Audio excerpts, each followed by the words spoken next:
اور معاشرے کا کتنا کمینہ شخص ہے وہ جو کسی کی بیٹی کو اس لیے تنگ کرتا ہے کہ وہ جہیز نہیں لے کے آئی، یا وہ اس کی خواہش کے مطابق، اس کی توقع کے مطابق جہیز نہیں لائی۔ شریعت اسلامیہ نے تو نکاح کو آسان قرار دیا، اور یہ جو ہم اتنی لمبی چوڑی باراتیں لے کر کے چلے جاتے ہیں بیٹی والوں کے گھر میں، تو اسلام میں تو اس کا ایسا کوئی تصور نہیں ہے۔ 500 600 لوگ بیٹی والوں کے ہاں چلے جاتے ہیں، اور جس طرح کسی محاذ پہ جا رہے ہیں۔ نکاح فی المساجد کا رواج اگر ڈالا جائے تو ہماری زندگیاں سوکھی ہو جاتی ہیں۔ یہ جو مروج سلسلہ ہے، اس سے غریب لوگ تو پریشان ہیں ہی، امیر لوگ بھی سکھ میں نہیں ہیں۔ آج 1 کروڑ روپیہ شادی پہ خرچ آ رہا ہے، اور جس کی 4 بیٹیاں ہیں وہ ساری زندگی اسی کام میں ہی لگا رہتا ہے۔ اور غریبوں کی زندگی تو اجیرن ہے۔ غریب کی بیٹیاں سگڑ ہیں، سمجھدار ہیں، سنجیدہ و متین ہیں، پڑھی لکھی ہیں، خوبصورت ہیں، لیکن ان کے رشتے قبول اس لیے نہیں کیے جا رہے کہ ان کے پاس دینے کے لیے کچھ نہیں ہے۔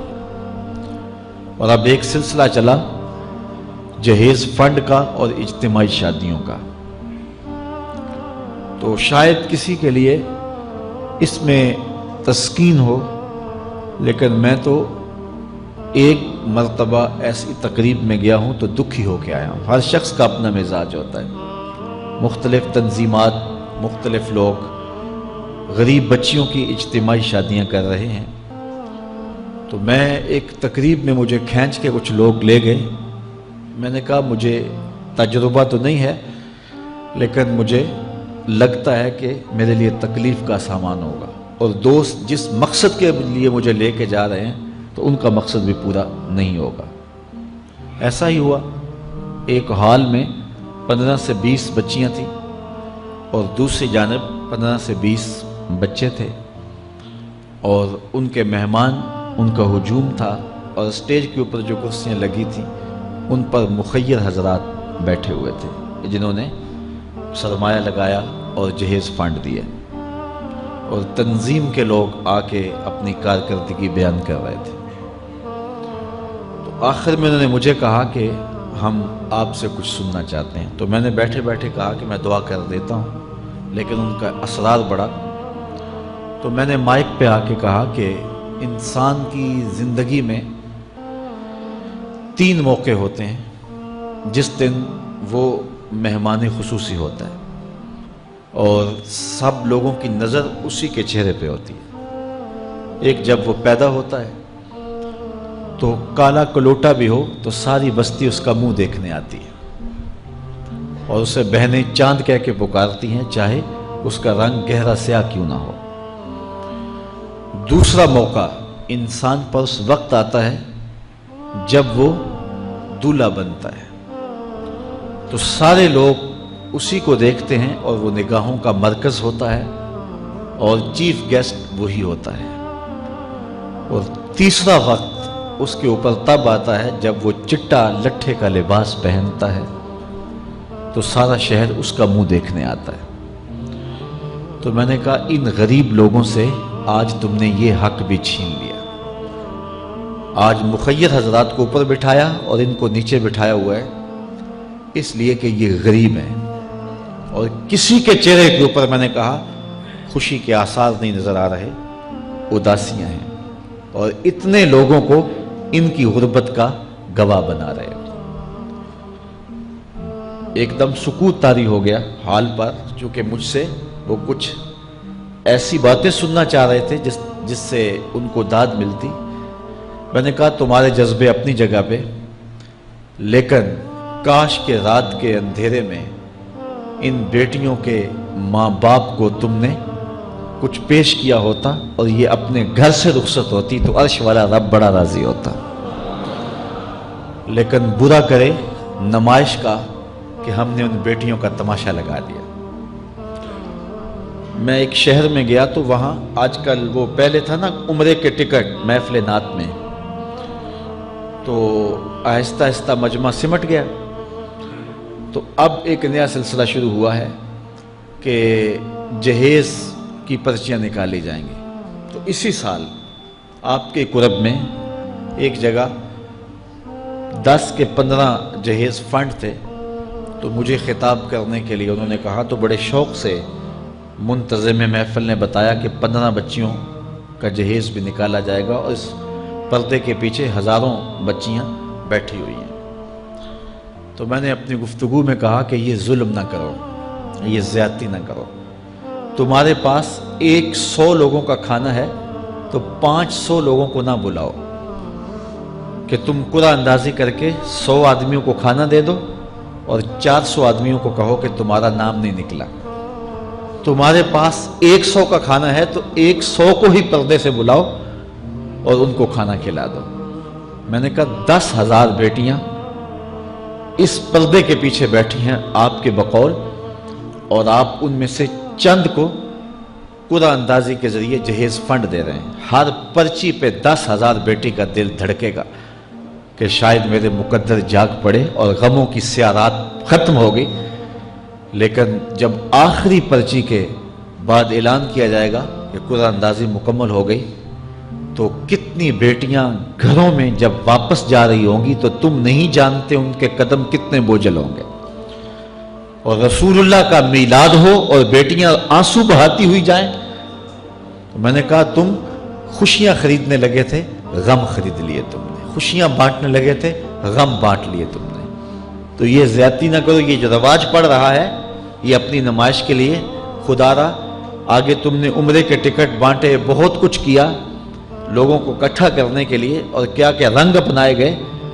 میں نے کہا وہ اچھا تھا، چلو مجھے اس پر بھی بات ہے، لیکن چلو میں نہیں کرتا، لیکن یہ ظلم نہ کیا جائے کہ محافلات میں مجمع اکٹھا کرنے کے لیے جو ہے وہ غریبوں کی بچیاں بلا کر کے تو 10 کو آپ دے کے باقیوں کو کہیں کہ معذرت ہمارے پاس اتنا ہی تھا۔ تو آپ کے پاس 100 کا کھانا ہے، 100 کا پانی ہے، تو 500 پیاسوں کو نہ بلائیں، 500 بھوکوں کو نہ بلائیں، 100 کو ہی بلا کر کے پردے سے جو ہے وہ ان کی مدد کریں۔ تو میں یہ کہتا ہوں کہ ہم جہیز فنڈ دینے کی بجائے، یہ جب تک یہ حالات ختم نہیں ہوتے، ہمیں خفیہ طور پہ یہ بھی کرنا چاہیے، لیکن ساری قوم ادھر لگ گئی ہے، تو اس کی بجائے ہمارے علماء کو، ذمہ دار کو، یہ مختلف چینلز کے اوپر یہ جو ٹاکنگ ہوتی ہے اس پہ گفتگو ہونی چاہیے کہ اس رسم کو ختم کیا جائے اور معاشرے کی تربیت کی جائے کہ بیٹیوں کا رشتہ اس لیے قبول کیا جائے کہ وہ دیندار ہیں، وہ پردے دار ہیں، وہ سگڑ ہیں، وہ پڑھی لکھی ہیں اور ان کے اخلاق اچھے ہیں، یہ معیار بنایا جائے، دولت کو معیار نہ بنایا جائے۔ اس طرح معاشرے پس جائیں گے اور معاشرے کے پلے کچھ بھی نہیں بچے گا۔ اور آج اندازہ نہیں ہے ہم کو کہ جس کی بیٹیاں گھر کی دہلیز پہ جوان ہے اس کی زندگی کتنی کٹھن گزر رہی ہے۔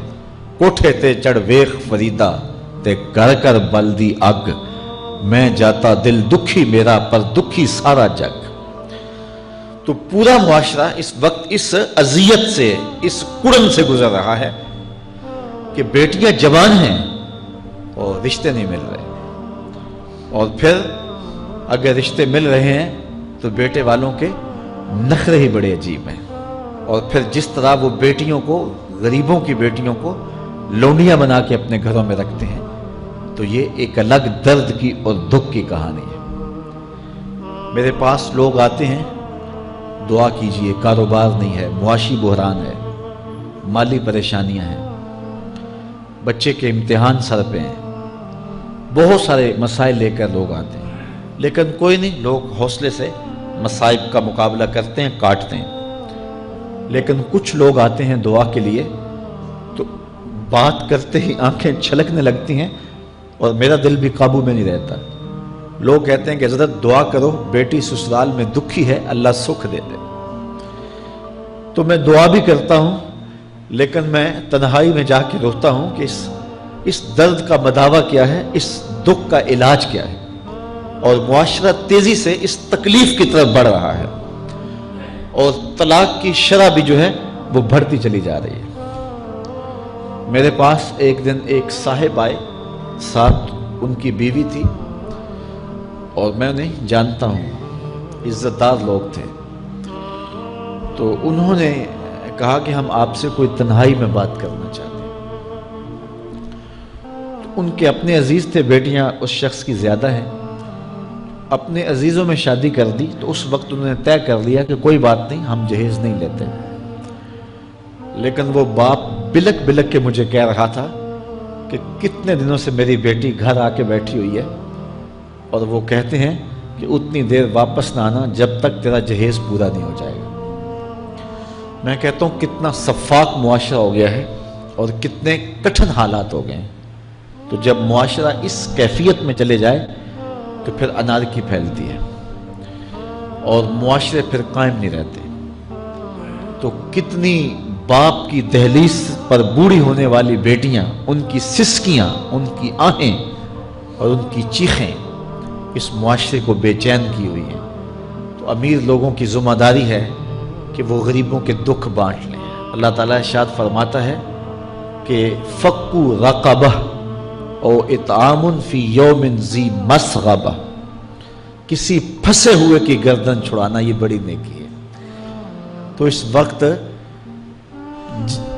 غریب کی بیٹیوں کا رشتہ کوئی قبول نہیں کرتا۔ اگر کوئی نوجوان اور اگر کوئی سرمایہ دار غریبوں کی بیٹیاں قبول کر لے تو یہ اس کی مہربانی ہوگی، اور اگر یہ نہیں کر سکتا تو کم از کم ان بیٹیوں کی شادیوں کا اہتمام کیا جائے، لیکن یہ مہربانی کی جائے کہ غریبوں کی بچیوں کو نمائش گاہ میں نہ کھڑا کیا جائے اور ان کی غربت کا تماشا نہ بنایا جائے۔ رات کی تنہائی میں ان کے ماں باپ کی خدمت کی جائے تاکہ وہ اپنی بیٹیوں کو عزت سے اٹھا سکیں۔ میرے حضور نے ارشاد فرمایا وَرَجُلٌ تَصَدَّقَ بِصَدَقَةٍ فَأَخْفَاهَا حَتَّى لَا تَعْلَمَ شِمَالُهُ مَا تُنْفِقُ يَمِينُهُ، جس شخص نے تنہائی میں خیرات کی کہ دائیں ہاتھ نے جو خرچ کیا بائیں کو پتہ بھی نہ چلا، قیامت کے دن جب کوئی سایہ نہیں ہوگا اللہ اس شخص کو اپنے عرش کا ٹھنڈا سایہ عطا فرمائے۔ تو یہ جو اجتماعی شادیوں کا ماحول ہے، تو اگر اس کو ہم اس میں تبدیل کر لیں کہ غریبوں کی عزت نفس مجروح نہ ہونے پائے، تو اللہ تعالیٰ یہ توفیق نصیب فرمائے اور معاشرے کے اندر ایسے لوگ نکلیں جو معاشرے کے دکھ بانٹتے ہیں۔ اور علماء کو منبر و محراب سے زوردار آواز اٹھانی چاہیے کہ یہ جو رسم پیدا ہو گئی ہے جہیز کی، اور اس کے بغیر بیٹیاں گھر سے رخصت نہیں ہو سکتی ہیں، تو اس کو ختم کیا جائے اور اس کے خلاف عملی جہاد کیا جائے، اور اس کے لیے امیر لوگ نمونہ بنیں۔ غریب لوگ تو نمونہ بن نہیں سکتے، مشکل ہے ان کے لیے، لیکن امیر لوگ اگر نمونہ بنیں تو وہ بن سکتے ہیں اور معاشرے کے اس ناسور کو ختم کیا جا سکتا ہے، اور غریبوں کی بیٹیاں عزت سے اپنے پیا گھر سدھار سکتی ہیں اور ان کو جو ہے ان کے ماں باپ کو تسکین کی اور چین کی نیند آ سکتی ہے۔ آج میں نے نکاح کے حوالے سے بہت ساری باتیں کرنی تھی، لیکن عنوان ادھر چلا گیا چونکہ یہ ایک سلگتا ہوا مسئلہ ہے اور ہمارے معاشرے کو کاٹ رہا ہے اور توڑ رہا ہے۔ ایک تو گھروں کی دہلیز پہ بیٹیاں بوڑھی ہو رہی ہیں، اور دوسرا شرع طلاق جو ہے وہ بڑھتی چلی جا رہی ہے۔ اس حوالے سے میں زیادہ لمبی گفتگو نہیں کرتا، صرف دو چار باتیں کہ طلاق اگرچہ مرد کا شرعی حق ہے، اور اگر نباہ نہ ہوتا ہو تو طلاق دینا ناگزیر ہو جائے تو طلاق دینا ہی پڑتا ہے، لیکن اس کے باوجود اگر کوئی شخص اپنی بیوی کو برداشت کرتا رہے تو قیامت کے دن رب کی رحمتوں کا حقدار ہوگا۔ جائز کاموں میں جو سب سے ناپسندیدہ امر ہے وہ طلاق ہے، اور جب کوئی شخص طلاق دیتا ہے اللہ کا عرش بھی ہلنے لگ جاتا ہے۔ امرأہ مردودہ اس خاتون کو کہتے ہیں جس کے شوہر نے اس کو طلاق دے دی اور وہ اس قابل نہیں ہے کہ اس کا دوبارہ نکاح ہو سکے. پہلے ہی بڑی مشکل نکاح ہوا تھا، بدصورت تھی، جہیز نہیں لا سکی تھی، تو پہلے بڑی مشکل نکاح ہوا تھا، اب طلاق ہو گئی تو اب تو اور زیادہ امکان مشکل ہو گیا. تو وہ اپنے باپ کی دہلیز پہ بیٹھ گئی. آگے نکاح کا ارادہ بھی نہیں ہے چونکہ امکان باقی نہیں ہے. تو اس عورت کو شریعت میں کہتے امرأہ مردودہ، لٹائی گئی خاتون. حدیث میں آتا ہے کہ کل اس خاتون کے باپ کو اس کے گناہوں کی وجہ سے جہنم کا حکم ہوگا، تو یہ جہنم اور اپنے باپ کے درمیان آڑ بن کے کھڑی ہو جائے گی اور رب سے بحث کرے گی کہ میرے مالک تو نہ مجھے عقل دی نہ تو نے مجھے شکل دی. سسرال نے قبول نہ کیا اور خامن نے دھتکار دیا. یہ ایک بوڑھا باپ ہی تھا جو مزدوریاں کر کر کے میرا پیٹ پالتا رہا، اس کے بڑے گناہ ہوں گے لیکن مالک میں تو اس کو جہنم میں نہیں جانے دوں گی. اللہ سے لڑائی کرے گی، بحث کرے گی، اللہ اکبر، الجھاؤ پیدا کر دے گی. حدیث میں آتا ہے اللہ اس خاتون کی سفارش مان کے اس کے بوڑھے باپ کو جنت عطا فرما دے گی.